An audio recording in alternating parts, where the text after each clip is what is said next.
കോൺഗ്രസിന്റെ വരേണ്യ മനസ്സാണ് പിന്നോക്ക വിഭാഗക്കാരനായ പ്രധാനമന്ത്രി നരേന്ദ്രമോദിയെ അംഗീകരിക്കാൻ കഴിയാത്തതിന് കാരണമെന്ന് ബിജെപി സംസ്ഥാന അധ്യക്ഷൻ കെ സുരേന്ദ്രൻ.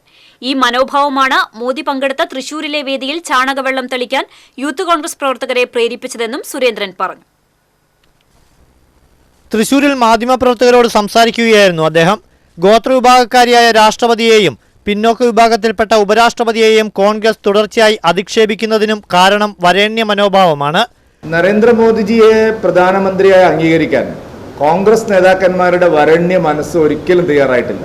നരേന്ദ്രമോദിജി ഒരു പിന്നോക്ക ജാതിക്കാരനാണ്, ഒരു പാവപ്പെട്ടവന്റെ മകനാണ്, ഒരു ചായ വിറ്റ് നടന്ന ഒരാളുടെ മകനാണ്.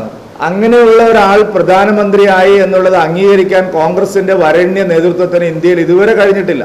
കോൺഗ്രസിന്റെ ഈ വരണ്യ മനസ്സ് പിന്നോക്ക ജാതിക്കാർക്കും ദുർബല ജനവിഭാഗങ്ങൾക്കും രാജ്യത്ത് അധികാരം ലഭിക്കുമ്പോൾ അതിനോടുള്ള അസഹിഷ്ണുത കോൺഗ്രസ് ശക്തമായിട്ട് പ്രകടിപ്പിക്കും.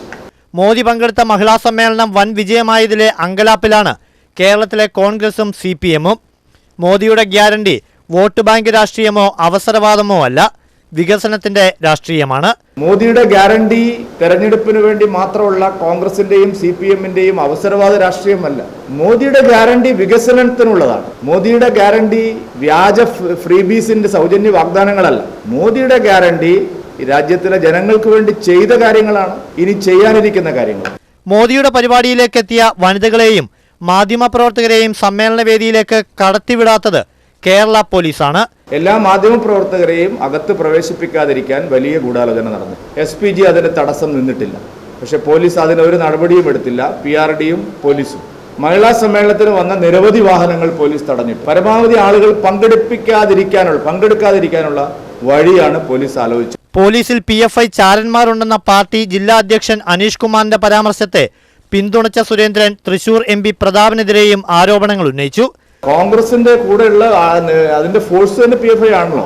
നിരോധിക്കപ്പെട്ട PFIയുടെ ആളുകൾ ഇപ്പോൾ വേഷം മാറി പ്രതാപന്റെ ശിങ്കിടികളായിട്ട് നടക്കുകയാണ്. ഇത് ആർക്കും അറിയില്ലെന്നാണോ വിചാരിക്കുന്നത്? അങ്ങനെയുള്ള എലിമെന്റ്സിനെയാണ് ഇവർ പ്രൊട്ടക്ട് ചെയ്യുന്നത്.